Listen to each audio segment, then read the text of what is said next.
This is just what I wanted to see. Three things: shift, speed, focus. Why is that ambulance there? No. Take it easy, take it easy. Lift and jump. And turning and smile. Piece of cake, Captain. Let's do this. He's training for his biggest adventure yet. Oh yeah, he's ready.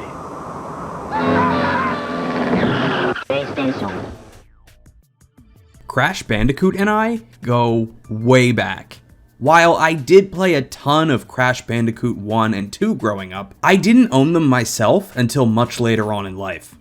They were games I'd play at a friend's house or visiting family who owned a copy, but again, I didn't have them myself as a kid. But then, on a cold Christmas Eve around the age of 5 or 6 years old, this came into my life. The Crash Bandicoot Collector's Edition. This was one of the first video game products that I'd ever owned all to myself, and for that reason, I have spent countless hours with these three games. Crash Bandicoot Warped, the traditional Crash platforming experience, Crash Team Racing, a kart racing spin-off in similar vein to Mario Kart, and Crash Bash, which is in my opinion, a pretty underrated party game.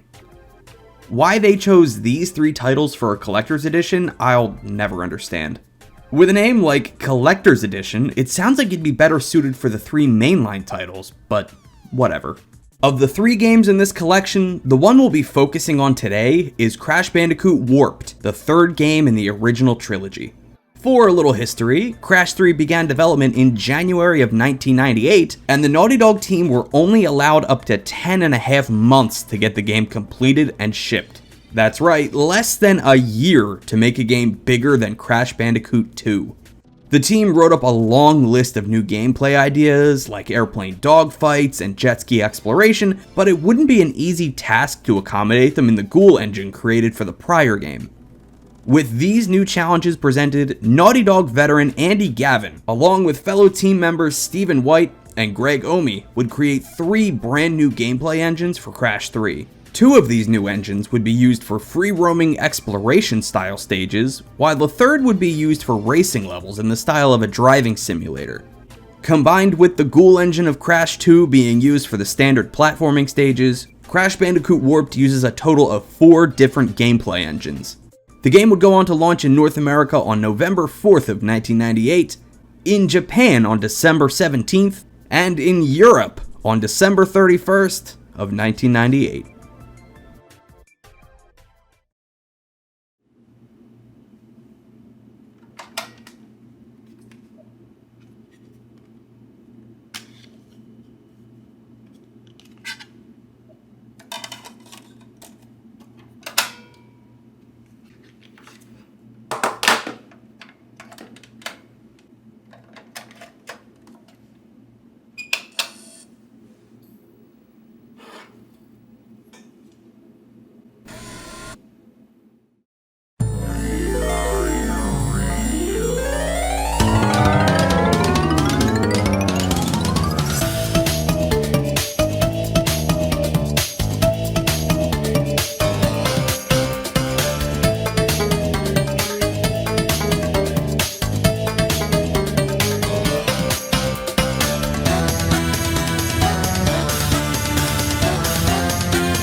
Our story begins shortly after the events of the previous game. After the destruction of the Cortex Vortex at the end of Crash 2, pieces from the space station were sent flying in all directions, including towards the Earth.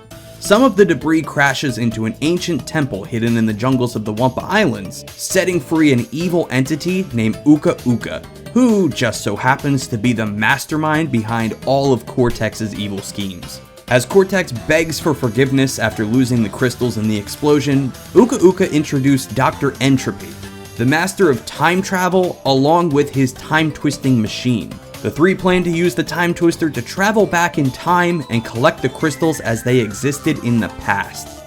Sensing the newly released evil energy, 𝗬𝗃𝗃, the witch doctor mask that watches over Crash and Coco, warns the Bandicoots about the new threat and takes them to the time twister so that they themselves can collect the crystals before their enemies. This is a super creative way to put a spin on the traditional Crash story formula. Introducing the concept of time travel opens the possibility of having even more varied locations than previously possible. This time, we're leaving the island setting almost completely, focusing on time periods such as the prehistoric era, medieval times, ancient Egypt, and even the far-off future.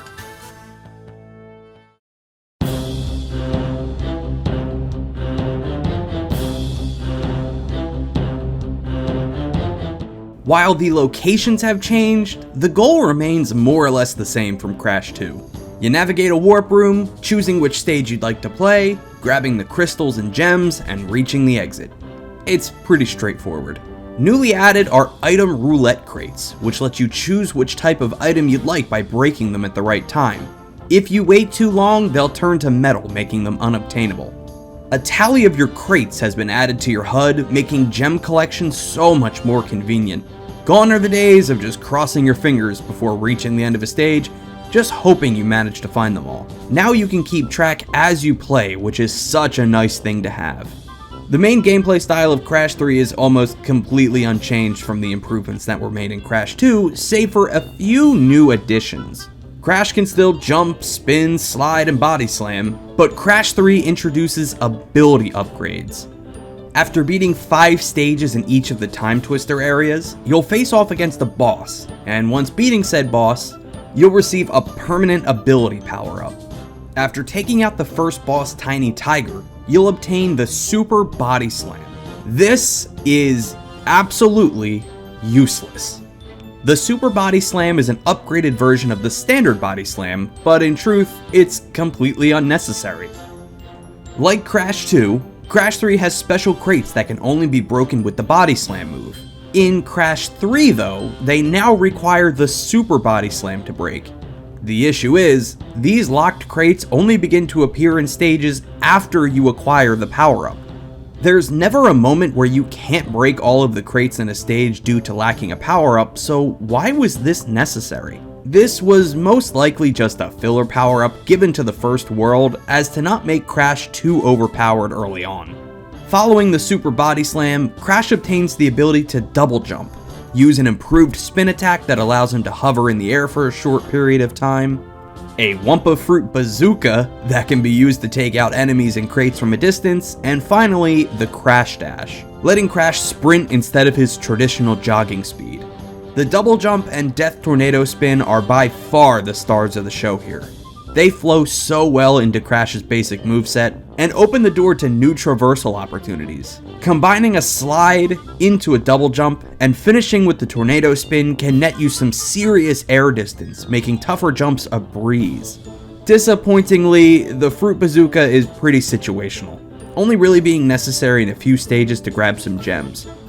It's funny, for how much the bazooka was plastered all over the marketing for Crash 3, it's severely underused. I mean, you can use it to help clear out some enemies that you're having a hard time getting past the traditional way, but it feels like an underdeveloped afterthought. On the other hand, the final upgrade, the Crash Dash, is much more useful for completion of the game. Crash 3 introduces a new type of collectible called Relics. Relics come in 3 flavors: Sapphire, Gold, and Platinum, and can be obtained by beating each stage's time trial mode. After beating a stage and collecting its crystal, you'll find a clock upon re-entering. Grabbing the clock activates time trial mode, where you race to the end of the stage, breaking special crates along the way to freeze the clock. Depending on your time, you'll be awarded one of the aforementioned relics. Thankfully, only Sapphire relics are needed for completion and are relatively easy to get. For every 5 relics you obtain, a new stage is opened in the bonus warp room. These 5 bonus stages contain gems that you'll need for overall completion, making time trials a mandatory task. Gold and Platinum relics are more of a bragging right achievement, but they do actually push you above 100% completion, which is kind of cool to see. For the sake of the review, there was no way I was going to go for all of the Platinum relics. Even with the Crash Dash, you need to be so precise and time everything absolutely perfectly to get the Platinum. And it's really not worth all of your hassle. Just grab the Sapphire relics and move on.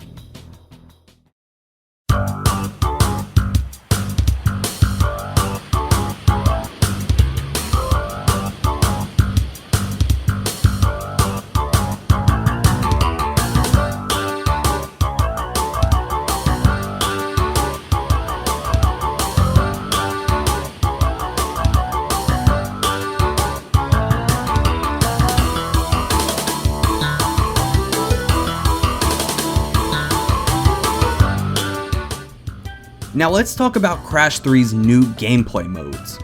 So earlier when going over the game's development history, I mentioned that new engines would need to be implemented to accommodate new gameplay styles, or as I like to call them, gimmick stages.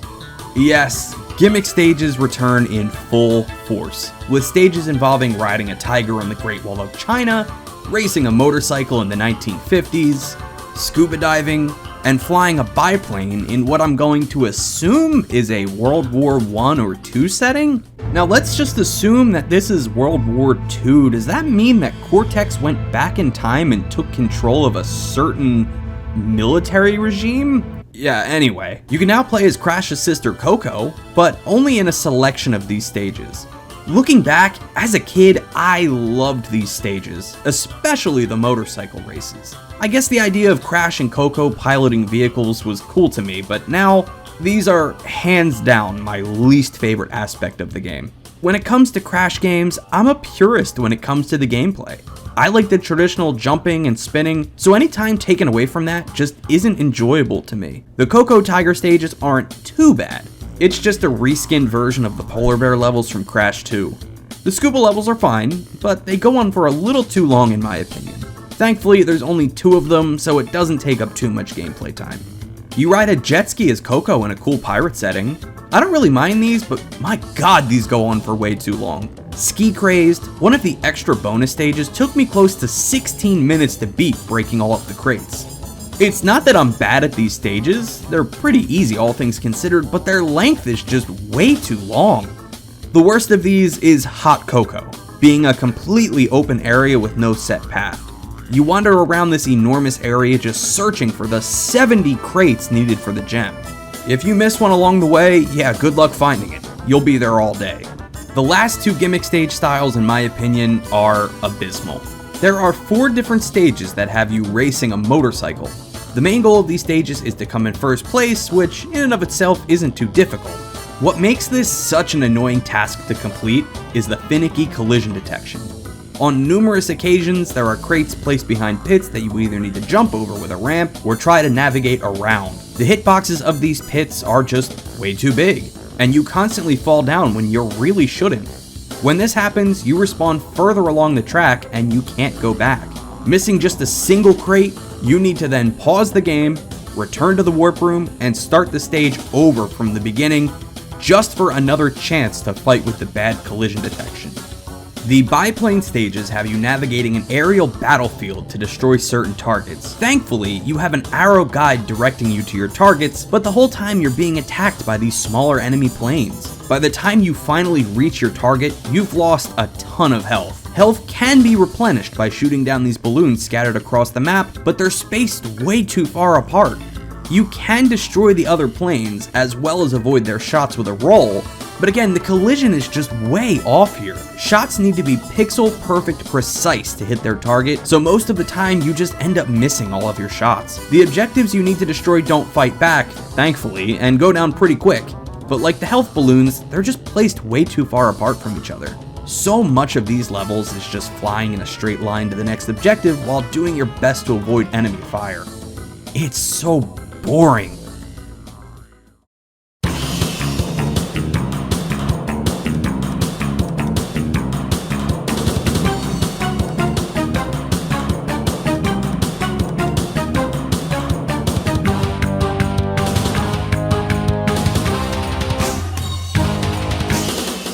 After gathering up the 25 crystals, Crash confronts Cortex and 𝗬𝗂𝗬𝗂 in the Time Twister control room for the final battle. I actually like this final boss fight quite a bit. With the 2 masks battling it out in the center of the arena, and Cortex assaulting you with all manner of weapons, it makes for a really epic feeling conclusion. It's a nice change of pace compared to the first 2 final bosses of the series, which were both pretty mediocre. Hitting Cortex while he's vulnerable doesn't damage him initially, you need to smack him around a little bit into this airlock area to deal damage. Once defeated, 𝗬𝗂𝗬𝗂 remarks that they haven't been defeated yet, as they can still collect the gems and carry out their plot. Coming back and challenging Cortex once collecting all of the gems for yourself, you'll get some different dialogue at the start of the fight, as well as a secondary true ending. The time twister malfunctions, causing Cortex, 𝗬𝗂𝗃𝗽, and Dr. Entropy to be sent back in time, trapped with no way to return. They're also somehow turned into babies. That part isn't really explained, but my theory is that it was a side effect of the malfunction. Crash 3 is a true refinement of the Crash formula and does the classic platforming gameplay absolutely perfectly. But with all of the gimmick stages dragging down the overall experience, it's hard for me to say that I love this game as much as I did as a child. When it does what it does best, traditional jumping, spinning, and sliding, the game is a joy. It feels great, it looks great, and it sounds great as well. And if you're able to look past a few drawbacks, it's a damn fine experience and a great way to end the Crash trilogy. Hey folks, I'd like to take a moment to say thank you for checking out my review of Crash Bandicoot Warped. If you haven't already, hit the subscribe button as well as the notification bell to keep updated with all of my new content. An enormous thank you to all of my supporters on Patreon. Without you guys, these long-form videos would not be possible. So thank you for watching, and I'll see you next time.